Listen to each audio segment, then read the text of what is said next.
لیلۃ القدر یہ 4 رکعت نفل نماز آپ ضرور پڑھیں۔ اس نماز کو پڑھنے کے جو رسول اللہ صلی اللہ علیہ وسلم نے فوائد بیان کیے ہیں نا، جو احادیث میں اس کی فضیلت آئی ہے، یہ جان کر آپ حیران رہ جائیں گے کہ اتنے بڑے بڑے فوائد، اتنی زیادہ فضیلت، اتنا کچھ اللہ رب العالمین عطا فرماتا ہے صرف ان 4 رکعتوں کو ادا کرنے پر۔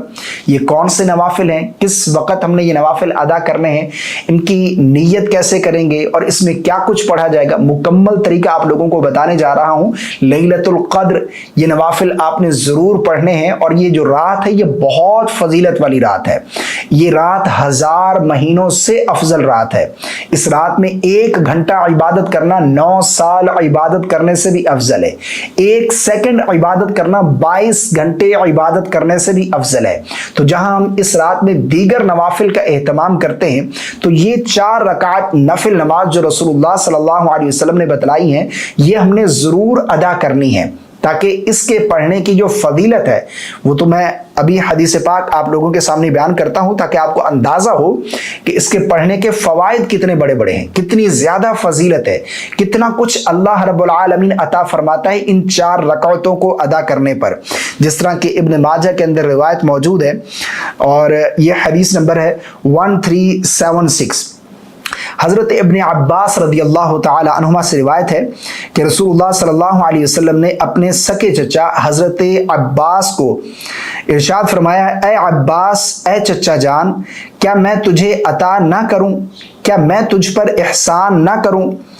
کیا میں تیرے لیے 10 کام نہ کروں؟ جب تو یہ کرے گا تو اللہ تبارک و تعالی تیرے گناہ بخش دے گا۔ کون سے گناہ؟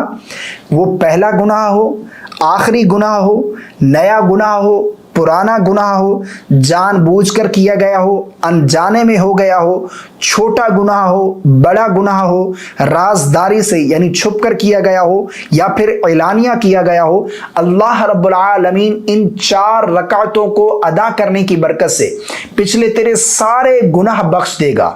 یہ اس 4 رکعت کی فضیلت ہے کہ اللہ گناہوں کو بخش دیتا ہے، چاہے وہ چھوٹے گناہ ہوں، بڑے ہوں، رازداری سے اعلانیہ کیے گئے ہوں، یا پھر اسی طرح جان بوجھ کر کیے گئے ہوں، انجانے میں ہو گئے ہوں، نئے گناہ ہوں، پرانے ہوں، اللہ پچھلے تمام گناہ بخش دیتا ہے یہ 4 رکعتیں ادا کرنے پر۔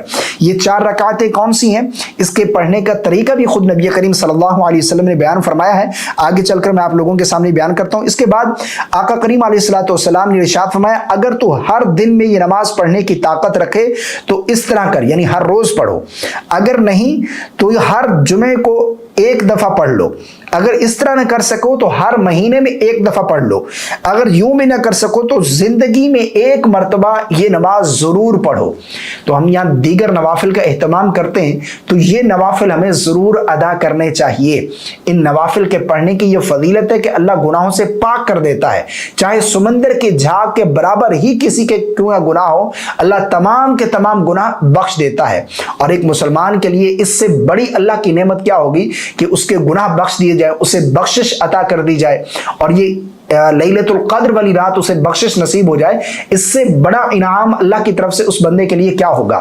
تو یہ نماز کون سی ہے، اس کے پڑھنے کا کیا طریقہ ہے؟ دیکھیں، سب سے پہلے یہ نماز پڑھنی کب ہے یہ سمجھیے گا۔ دیکھیں، یہ نوافل ہے، نفل نماز ہے، تو جن اوقات میں ہم نوافل نہیں پڑھ سکتے، جو مکروہ اوقات ہیں، ان کے علاوہ جب چاہیں یہ نوافل پڑھ سکتے ہیں۔ یعنی آپ غروب آفتاب کے بعد سے کر، لیلۃ القدر میں اگر پڑھنا چاہتے ہیں تو مغرب کے بعد سے لے کر صبح طلوع فجر سے پہلے تک، یعنی سحری کا وقت ختم ہونے سے پہلے پہلے رات کے کسی بھی حصے میں آپ یہ نوافل ادا کر سکتے ہیں، ٹھیک ہے نا۔ اب یہ نوافل پڑھنے کیسے ہیں؟ سب سے پہلے ہم نے نیت کرنی ہے۔ اچھا، یہ جو طریقہ ہے یہ مرد و خواتین دونوں کے لیے سیم ہی ہے، ٹھیک ہے نا۔ نیت کرنی ہے، نیت اصل دل کا پختہ ارادہ ہے۔ آپ نے دل ہی میں ارادہ کر لیا کہ میں تسبیح کی نماز پڑھ رہا ہوں یا پڑھ رہی ہوں، بس اتنا کافی ہے۔ نیت کرنے کے بعد آپ تکبیر تحریمہ لگائیں گے، اللہ اکبر کہہ کر ہاتھ باندھ لیں گے، مرد مردوں والی جگہ پر، عورتیں عورتوں والی جگہ پر۔ اس کے بعد سب سے پہلے ہم نے ثنا پڑھنی ہے، سبحانک اللہم وبحمدک وتبارک اسمک وتعالی جدک ولا الہ غیرک۔ ثنا کمپلیٹ کرنے کے بعد ہم آگے نہیں بڑھیں گے، یعنی نہ اعوذ باللہ پڑھیں گے، نہ بسم اللہ پڑھیں گے، نہ سورہ فاتحہ شروع کریں گے، بلکہ ثنا کمپلیٹ کرنے کے بعد